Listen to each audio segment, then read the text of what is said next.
Hey guys, it's Mike. All this talk about Godforge in the last few weeks has gotten me really excited to actually play the game. Obviously, it's not available yet. The beta won't be available for a couple months. So I thought in the interim, I might start a new account with Raid, a brand new free-to-play account, start from the beginning and just kind of get back in the swing of things. Like start working towards teams and theory crafting, grinding out players, making, 6 stars, and kind of go back to the beginning of the game when I had the most fun with it.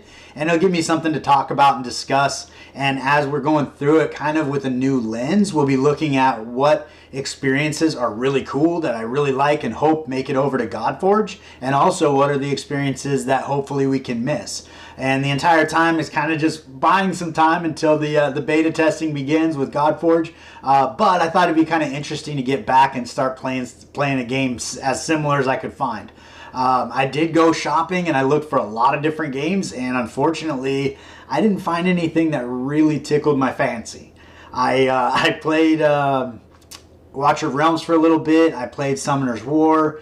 I'm trying to think, there was a few others that I tried, and I just didn't feel like I had anything to add to those games. After a little bit, I kind of got bored with them. They didn't really have a longevity piece for me. Not to say any of those games are bad, they weren't my cup of tea, so to speak. So I feel like I'm going to start this account with Raid. Chances are I'm going to end up pulling some character that I've been trying to get on my main account for years, which will be kind of funny and very ironic. But as soon as Godforge gets going, we'll be moving over to that promptly because I cannot wait for that game. So in the interest of progress of the game, I'm going to go ahead and take Kayle as my starting champion. As we start to enter dungeons and so forth, the poisons are going to help out a lot. Also during bosses at the end of campaign, each level has its own little boss. Poisons help out a lot. So I think we're probably going to go this route. On my main account when I actually started with Gaelic. Which was a mistake, and then I've started with Elhain, and I've tried the other starters throughout different accounts that I've done, but I do feel Kayle is just the best. So we're gonna go that route and see how it goes. So this is pretty exciting. They have a new legendary champion, Alice, that you get after 7 days. So kind of a cool time to start. Looks like it's going all the way through April 10th here.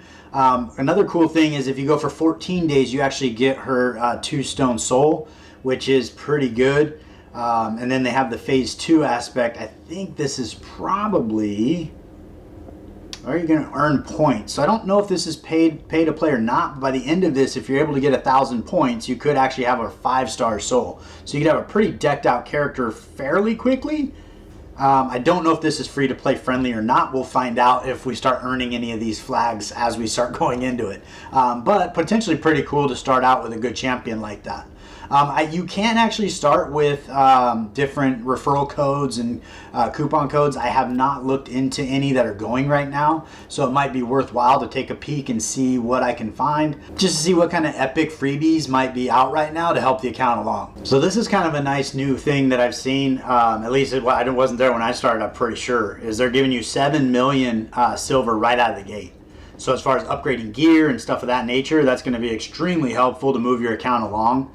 And then it looks like you also have, this is 7 million over the course of 5 days. So they're going to give me 2 million today, and then each day I'll get another million. So that's actually really nice. Not to mention with that event going on with the Alice Chase, you are getting some really good gear pieces along the way. Now really good by a free-to-play standard. This is 5-star epic. This should be 6-star mythical for accounts that have been around for a while, because otherwise this is just straight trash. These 6-star legendaries might be something potentially if you don't get a flat stat or something like that, but for a brand new account, these are great pieces of Savage gear. So we're going into some gear upgrades here. I remember this being quite the setup. I mean, especially when you get into the later gear pieces, having these gear failures, I think, is just a bad feeling, especially when you get into like trying to get to level 16. I think it would be much better just to have a cost that instantly upgrades, and then obviously watching this bar try to succeed many times and failing is boring. They do unlock the instant upgrade at level 5, which is fine. I don't know why it's not unlocked right now, but it's fine. We did get two rolls on the HP, which is pretty good, and then we did get a roll on the speed and then flash that HP, so we kind of missed the boat on that one, but we did get some extra speed here. So on our Kayle, that's going to be beneficial. I did put the extra gear we had available on Sniper over here, so we're going to get her upgraded as well and then keep on pressing on. So jumped over on HellHadesGaming.com here, or HellHades.com. He's got all the new player promo codes, shows the active ones here, as well as the inactive. So it does look like they did bring Ninja back, but you had to start a new account to get him, potentially. So I'm not sure if existing accounts had the opportunity to get him or not. If they didn't, that probably left a pretty bad taste in players' mouths because they have an account that's stacked and couldn't get them. But maybe there was a different way to get them if that. But it is showing that is inactive. Looking through all these, there's a lot of different ways to start the game, which is kind of fun. I would be leaning towards the Huntmaster here with Stag Knight. He's got, I think, a 3-turn cooldown on the big version of decreased defense, which is going to help you out a lot in the beginning. Even though as you go through campaign, the defense of your enemies isn't very high, but it becomes more and more apparent, especially on bosses and things of that nature. But they're still having this one up here, where was it? Monkey King, where you can get Sun Wukong. So I think I'm going to go ahead and do that one and see if it's still active and add him to my account. So I'm not sure if maybe I need to go a little further into the game before it'll let me use this promo code. On HellHades.com it says I need to do it before level 15 and within the first 24 hours of starting the game, but it's telling me the code is only available for new players. As you can see, my account is brand new. I'm on level 2. I just got turned off to the training part of it, and we're going. So I guess we'll keep on in campaign and see if we come back at, say, level 5 and see if it'll work then. So I do feel like they've really increased the amount of gear you get right up front. I remember initially you started with like this 6-pack of gear for attack, and then you'd earn the lifesteal, I think, over the course of your first 7 days in the game. And then you ended up with, I forget his name, the lizard guy who wasn't very good. But I like that they give it all to you up front now, because you can actually kind of start to have choices instead of just putting whatever gear you have. So on my starter champ, I'm going to go ahead and you get a lifesteal set, deck him out with these 3 pieces and replace his helmet, and then kind of start using these on my secondary champions. Still haven't got the beginner coupon code, the beginner promo code to work yet, so I'm not sure if maybe it's just a glitch in the game right now or it's not working, or because I'm playing through I think it's Moo Player that my other account is associated, so it's not letting me use a new one, but it is a brand new account, so I don't know why it wouldn't let me do that. So far we've been really fortunate. We have this piece here that got a roll on speed at 9, got this piece here got a double roll on speed, so that's awesome. Here we got the HP going. We did not get crit rate gloves. I don't know if that's standard, like you always get HP, but the crit rate gloves would be awesome. But seeing how we didn't get it, we got a double roll in crit rate, which is perfect.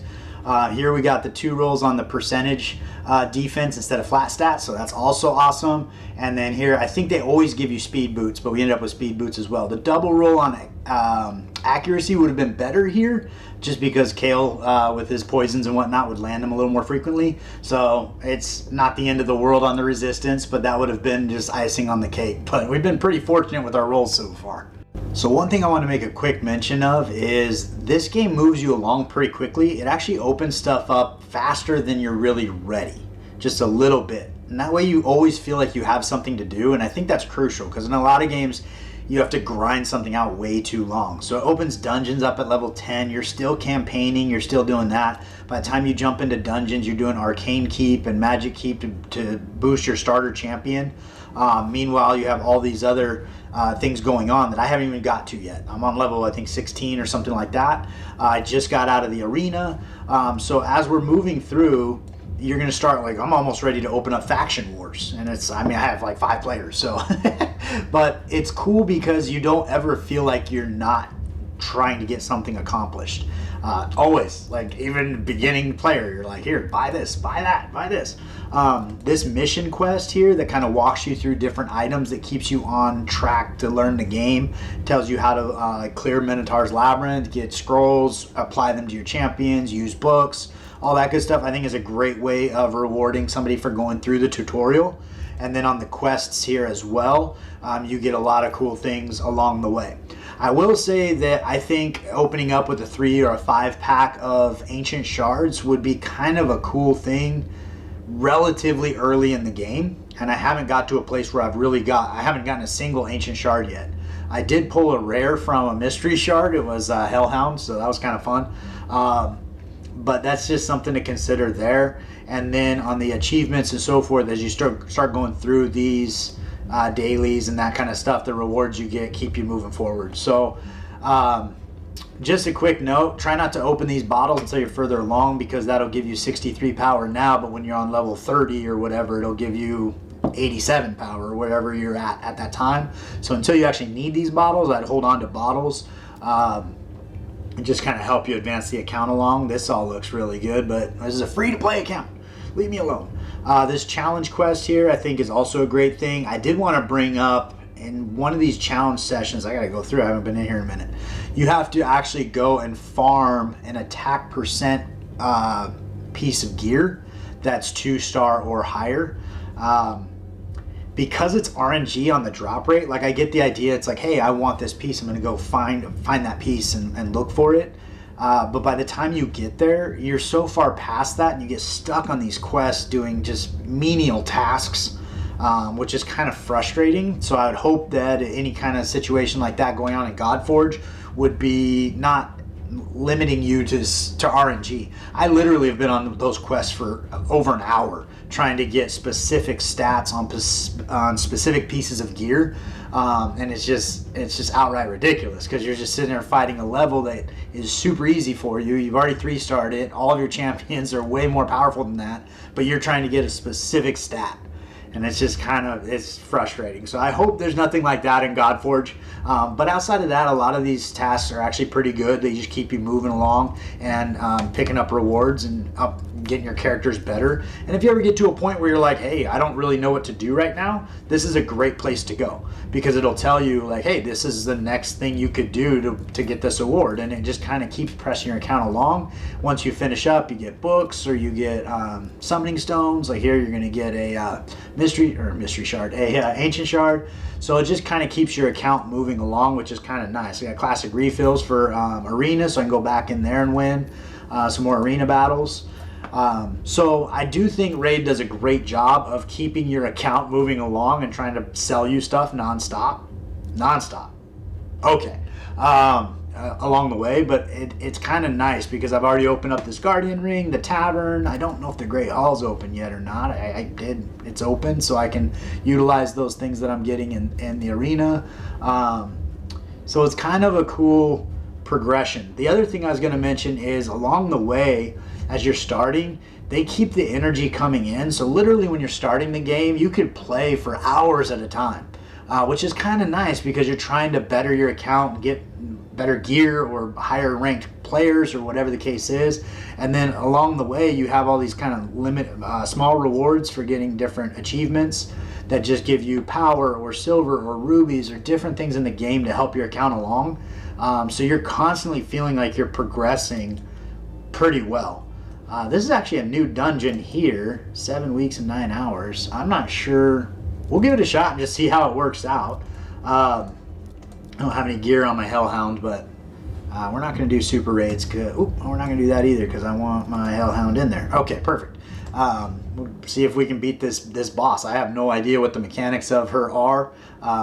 She looks pretty cool though, so we'll see. She's obviously going to be pretty easy on level 1. So they also have starting game tournaments that give you other rewards. So folks that want to spend time in game, it makes you feel very accomplished when you spend some time in the game and you're, fighting for somebody for first place, and then you get some kind of reward. Like that would be a cool place to get like a 5-pack of ancient shards.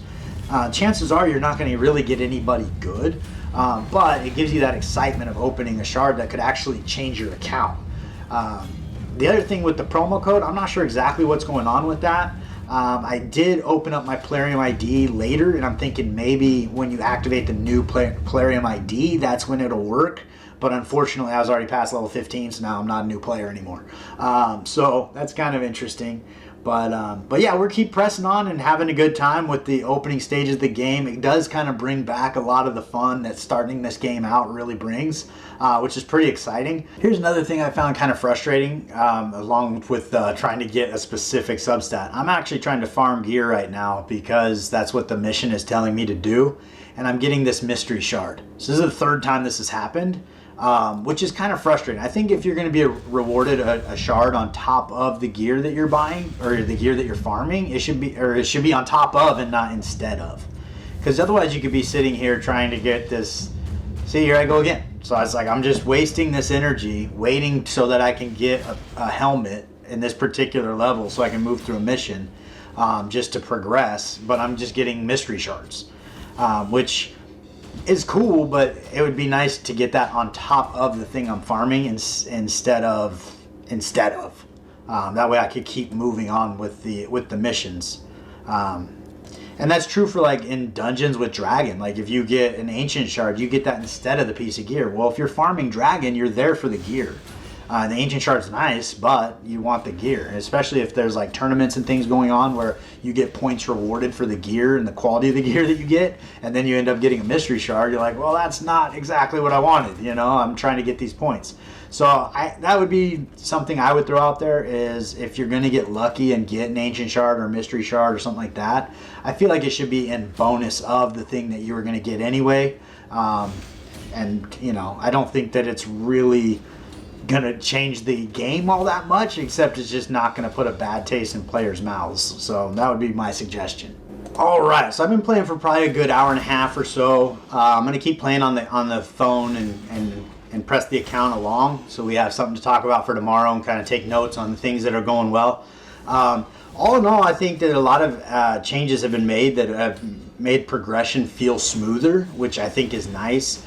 I do think that it's cool to have multiple areas in the game that you can grind out at the same time. So for example, you can grind potions if you want to get your character ascended. You can grind scrolls if you want to work on masteries. You can grind campaign if you want to work on your experience, and you can grind dungeons if you want to work on your gear. So there's a lot of different ways for you to improve your character early on, which is really engaging because it's like as soon as you get to a standstill in any particular place, you can just move on to a different side of it and move your character along in a different way, then come back to the thing that you were struggling with, which I think is a really engaging way to start the game. But those are kind of my takeaways from day one. I'm going to go ahead and keep playing in the background on the phone and stay tuned. But I appreciate you guys tuning in today. It's about what I got for you, and I look forward to seeing you next time.